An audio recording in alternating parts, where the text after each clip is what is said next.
আমার পরিচয়, আমার নাম মিম, আমার হাজব্যান্ডের নাম হৃদয়।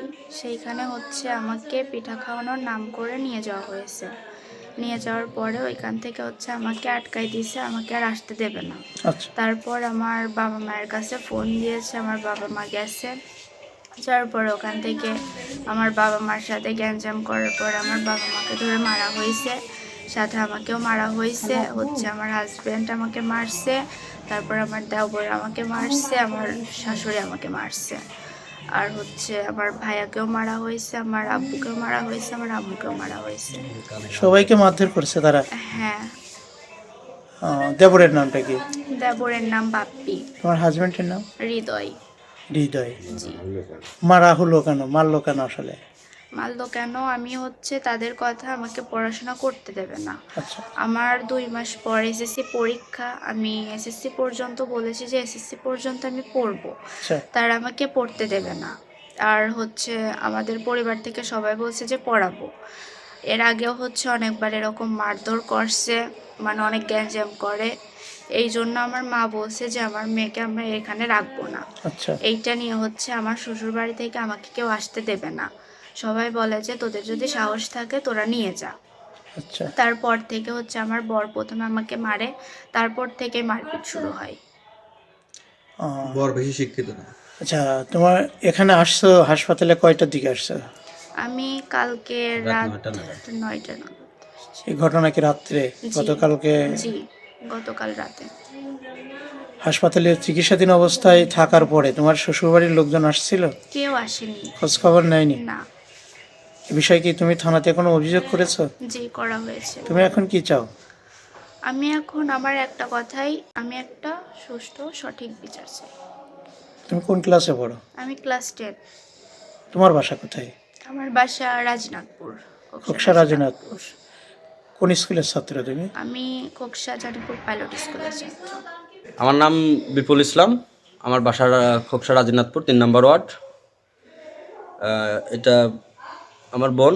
গত পরশুদিন আমার বোনকে আমার খালা, মানে ওর শ্বশুর, মানে শাশুড়ি, ফোন দিয়ে বলে যে তুমি পিঠা খাওয়ার জন্য আসো আমাদের বাড়িতে। তো ও আবার শাশুড়ি যেহেতু বলছে সেই হিসাবে প্রাইভেট পড়ে ওইখানে গেছে, ওই বাড়িতে গেছে। যাওয়ার পরে ওকে আটকানো হয়েছে। আটকানোর পরে এবার ওর স্বামী আসছে ঢাকা থেকে ওই রাত্রেই। আসার পরে বলতেছে তোকে আর যেতে দেবো না, তোকে আর পড়তে দেবো না। আর এবার আমরা ফোন দিলে পর আমাদের সাথে কথা বলতে দেয় না। আমাকে ফোনের মধ্যে বকাবকি করে প্রথমে আমার খালা। বকাবকি করার পরে তো আমি যখন ঠান্ডা মাথায় বলি যে খালা এইরকম করতেছেন কেন, কি সমস্যা? ওরা 2 মাস পর এসএসসি পরীক্ষা, পড়তে দিলে কি সমস্যা? তো বলতেছে তাহলে তোমরা কালকে আসো। তো সেই প্রিপারেশন নিয়ে আমরা গেছি। একটা কুটুমের বাড়ি যেভাবে যায় সেভাবে আমরা প্রিপারেশন নিয়ে গেছি 3 জন, আমি, আমার আব্বু, আম্মু, এই 3 জন আনতে গেছি। বলছে যে তোমরা আসো, এসে নিয়ে দাও, মেয়ে নিয়ে দাও। যাওয়ার পরেই বাড়িতে মিনিমাম 30 থেকে 35 জন লোক উপস্থিত হয়ে যায় এবং কথা বার্গেটিং হয়। এবার এক পর্যায়ে আমাকে প্রথমে ওকে চর মারে ওর হাজব্যান্ড। চর মারার সাথে সাথে আমার আব্বু যায় ঠেকাতে যায়। এবার আমার আব্বুর উপরে ওর হাজব্যান্ড মানে হৃদয় মানে মার শুরু করে। এবার আমি যখন ঠেকাতে যাই, এবার আমাকে মনে করেন 3 জন ধরে আমার খালু এবং খালুর ছোট সেজ ছেলে বাপ্পি এবং তারপরে চলে আসে হৃদয়। এই 3 জন মিলে আবার আমাকে মারে ইচ্ছা মতো লাঠি শুটার দিয়ে মারে। মারার পরে আমার মাকে মারে আমার খালা।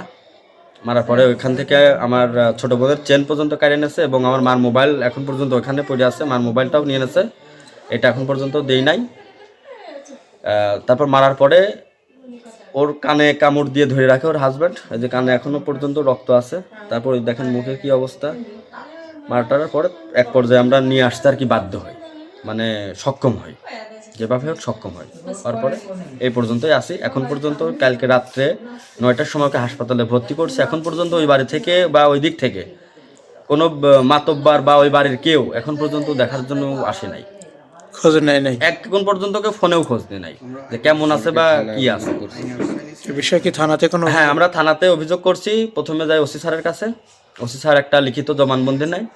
নেওয়ার পরে বলে যে আগে হাসপাতালে ভর্তি করো। ভর্তি করার পরে যে হাসপাতাল থেকে যেই কাগজটা দেয়, ছাড়পত্রটা দেয়, এইটা নিয়ে তারপরে তুমি আমার সাথে আসো।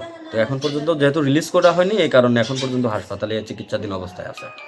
তো এখন আপনি কি চান? এখন আমি অবশ্যই সুষ্ঠু বিচার চাই। আমার বোনকে যেভাবে অত্যাচার, যেভাবে মানে মারধর করা হয়েছে এবং আমাদের সহ যেভাবে মারধর করা হয়েছে, এর অবশ্যই আমি একটা সুষ্ঠু বিচার চাই।